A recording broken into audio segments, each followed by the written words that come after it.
Saímos da monarquia. O povo passou neste momento a exercer indiretamente, né, porque através de representantes passaram a exercer seus direitos.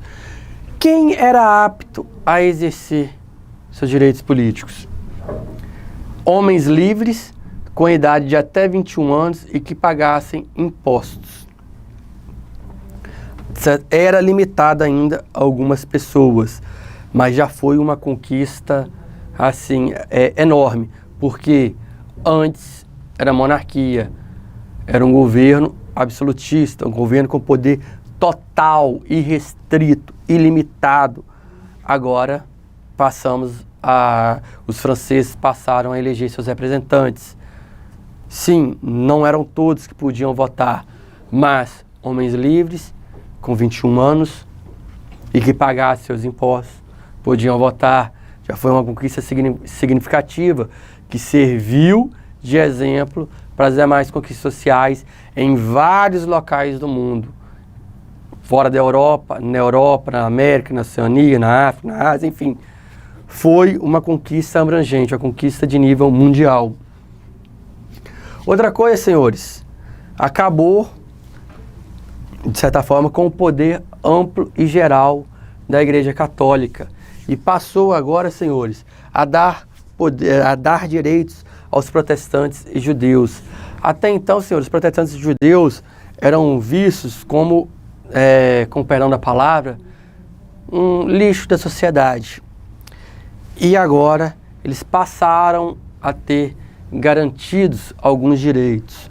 Qual direito é este? Um dos grandes e um dos mais importantes que eles lutaram durante muito tempo, em especial os judeus, que são assim, quem é cristão conhece desde a época lá do Velho Testamento. E neste período eles passaram a ter garantido a sua liberdade religiosa.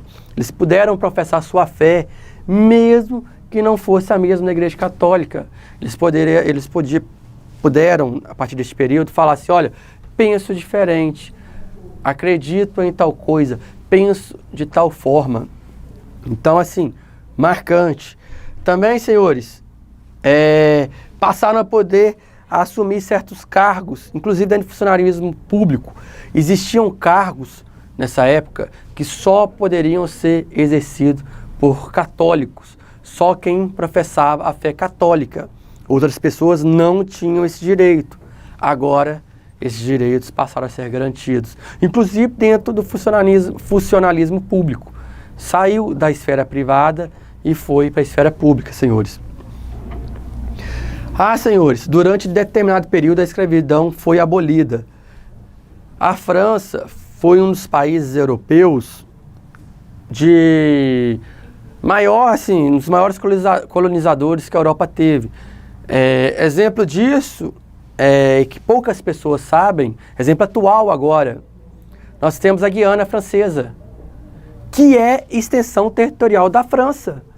Nós hoje, brasileiros, fazemos divisa com a França, com um país europeu. Então, senhores, isso pouca gente sabe. E por que é importante dizer isso? Porque era uma colônia francesa que foi integrada e passou a ser extensão territorial da França. E neste período, voltando agora ao período antigo da Revolução Francesa, a França ela aboliu a escravatura não só dentro do seu país, não só dentro do território francês, mas a escravização ela teve que parar em todas as suas colônias, porque o povo francês entendeu, passou a compreender que não poderia limitar direitos da pessoa simplesmente pela cor da sua pele. Passaram a entender que todos são iguais, que não há diferença entre nós. Então, assim, das conquistas sociais, a que eu julgo mais importante foi essa, porque o povo francês, neste momento, ele compreendeu que somos da espécie humana, somos todos iguais. Então eu julgo essa conquista social assim, mais importante da Revolução Francesa. Lógico que nós não podemos pesar conquistas. Todas têm a sua importância dentro do seu campo. Isso é a minha opinião particular, pessoal. As mulheres, ainda que de forma limitada, passaram a ter certos direitos. Direito à propriedade e um dos mais importantes, direito de se divorciarem. Às vezes sofriam ali abusos, sofriam ali humilhações, tratamentos degradantes, tratamentos desumanos. Elas passaram ali, ainda que de forma limitada, passaram a poder ter o direito ali, passaram a terem o direito de divorciarem.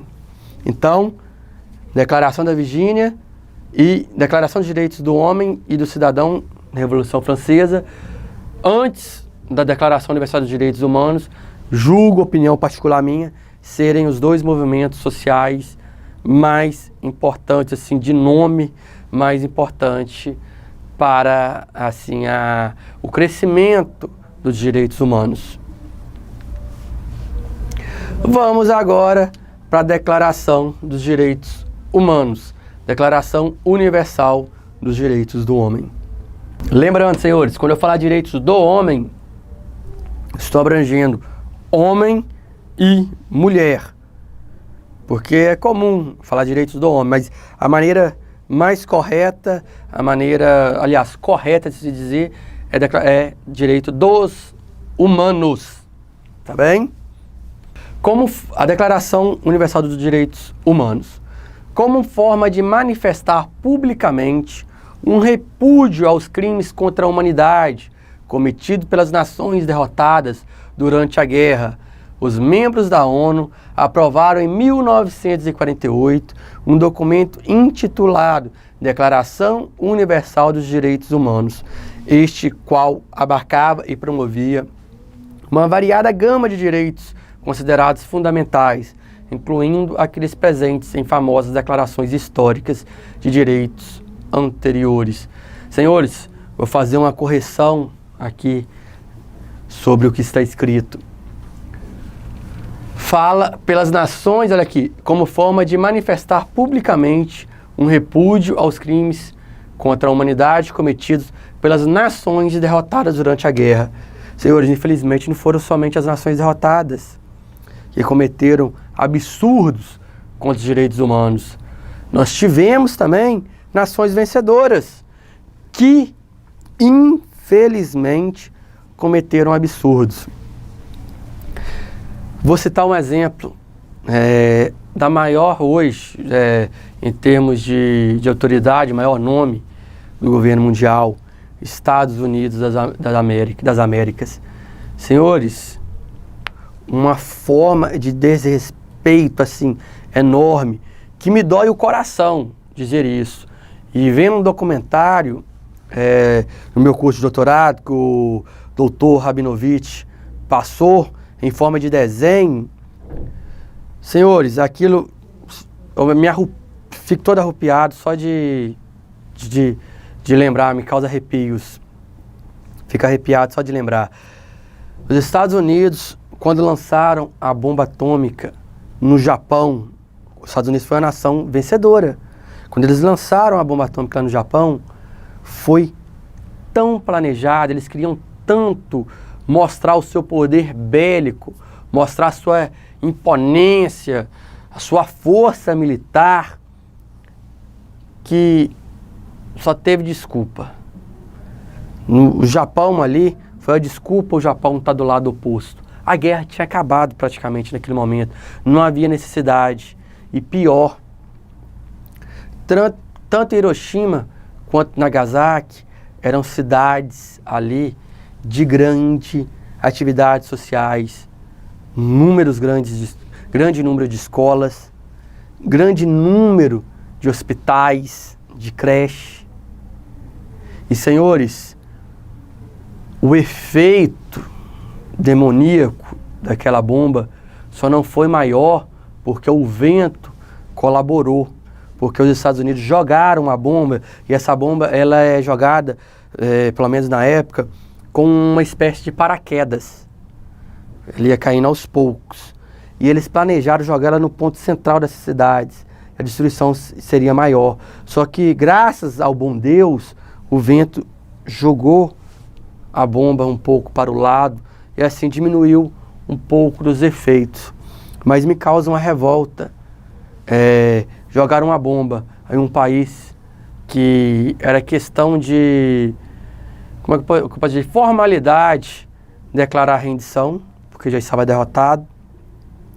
E, para piorar, jogar bomba onde haviam pessoas enfermas, onde havia crianças, e de forma a aumentar o impacto.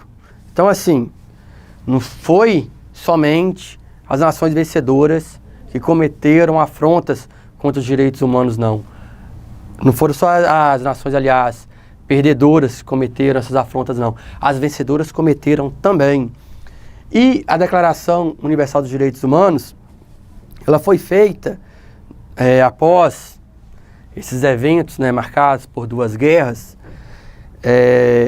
Ela foi feita de forma a dizer ao povo, olha, vamos resguardar de forma informativa, porque ela não é imposta, né, de forma afirmativa, ela diz assim, de forma informativa, aliás, ela diz o seguinte: vamos resguardar no mínimo tais direitos.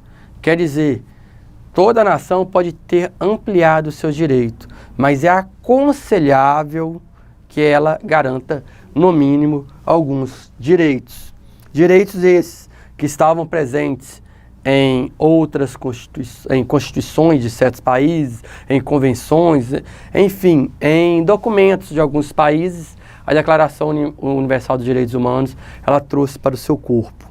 Então, assim, ela foi, hoje meu ponto pessoal, minha opinião particular, pessoal, ela hoje é o maior documento, ela é o símbolo dos direitos do homem, dos direitos da humanidade, melhor dizendo. Senhores, vamos falar agora da teoria do direito natural. Teoria do direito natural, senhores, ela diz o seguinte: em sua acepção mais comumente conhecida atualmente, o direito natural ou justnaturalismo pode ser definido como o conjunto mínimo de preceitos adotados de caráter universal, imutável, que surge da natureza humana.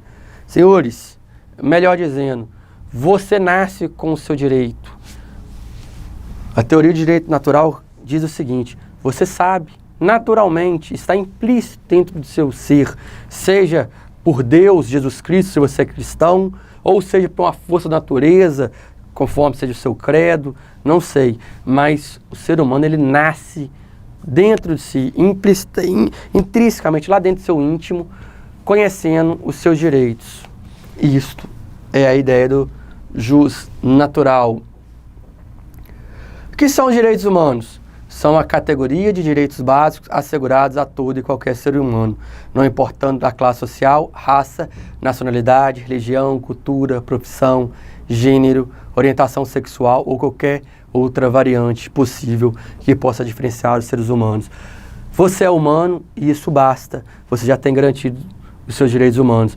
Não importa se você é hétero, se você é homo, se você é negro, se você é branco, se você é judeu, se você é católico, se você é protestante, se você é índio, se você é europeu, não importa. É humano, você está resguardado, tem que ter resguardado seus direitos humanos. Os direitos humanos não foram criados por alguém. O que é isso, senhores? Os direitos humanos não é possível falar tal pessoa, tal movimento, tal coisa criou os direitos humanos. Eles não foram criados. A Declaração Universal dos Direitos Humanos, ela simplesmente coloca ali de forma formalmente alguns direitos. Mas não foi aquelas nações que criaram esses direitos. Não foi aqueles países ou aquele povo que criou. Ele é natural do ser humano, conforme o justnaturalismo.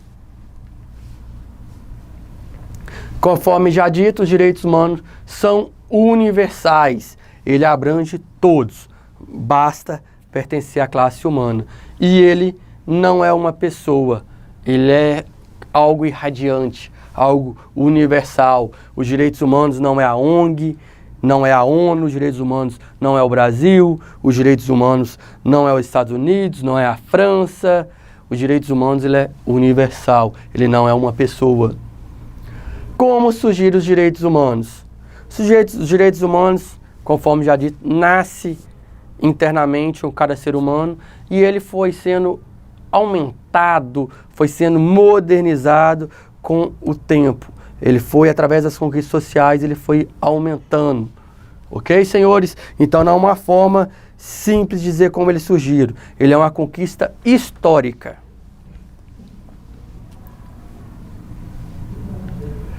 Senhores, temos as normas internacionais de direitos humanos, vários documentos, tratados que são feitos pelas nações que compõem a ONU. Esses documentos visam, no mínimo, resguardar alguns direitos. Lógico que sempre respeitar a soberania dos países, conforme dito anteriormente.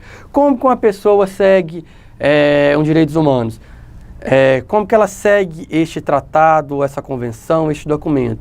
Participa lá da ONU, dá o seu aval e depois, através dos seus órgãos, variando de cada país, ele ratifica, tá bem?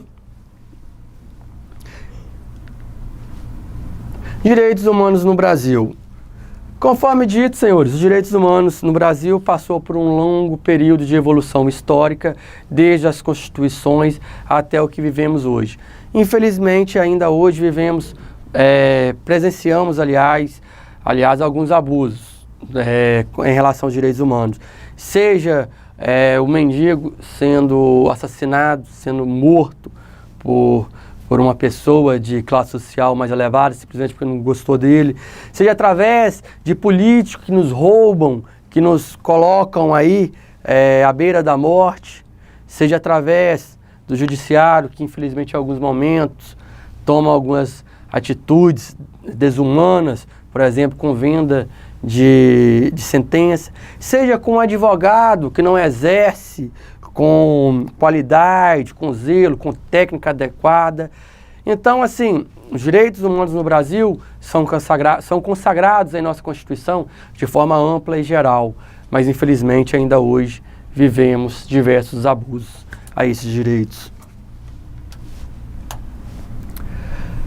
Da mesma forma, senhores, temos no mundo uma crescente violação aos direitos humanos, sejam pelas guerras ocorrendo ali, por exemplo, aqueles confrontos na Palestina, sejam através de guerras internas dentro do próprio Brasil, PCC, Comando Vermelho, não sei mais o que, seja através dentro da própria polícia, com abusos de autoridade, enfim, senhores, temos hoje noção de que são direitos humanos, temos que lutar para eles, temos que coibir a ofensa a esses direitos humanos, mas temos muito que aprender ainda, temos muito o que fazer para ampliar, para de fato garantir esses direitos a todos.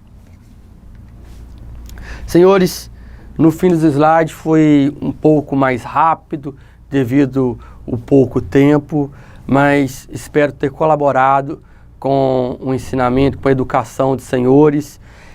Meu nome, conforme dito, é Luiz Eduardo. Segue aqui meu e-mail, caso tenha algumas dúvidas, eduardo.ilhéus@gmail.com, e também tem meu Instagram aí, se tiver alguma dúvida pode me chamar no direct, @luizeduardogomes1.